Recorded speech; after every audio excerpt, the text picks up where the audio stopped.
I love you guys. It's not a thing that I would change, but you're amazing, just the way you are. Okay, and when you smile, come on, guys.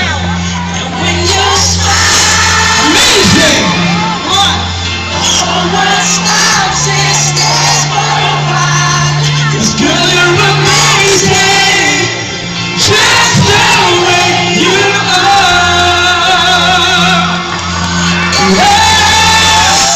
Maraming salamat. Wow! Grabe, amazing ang mga taga-Ordaneta, Pangasinan. My God, this is my first time. Kaya pinanood ng Survivor? Sino po nanood ng Survivor? Taas ang kamay. Wow! Salamat po. Naku po, patuloy niyo po nga tagbili ko ng Survivor.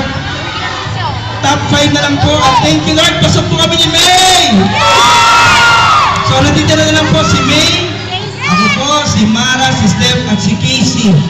Ayan, at palapit na po ang finale ng Survivor. 2 linggo na lamang po tayo magsasama-sama. Pero mas marami pang mga mangyayaring twist. Kaya huwag niyo kalimutan, Survivor Philippines Celebrity Double Showdown pagkatapos ng Legacy. Ayan. You want more? Pero gusto ko lahat nakatayo Pag kinanta ko itong pangalawa, pwede bang tumayo lahat tayo? Yes, wow. Amazing. Okay, hit it, Mr. TJ. Lahat, Lahat ha? Wow!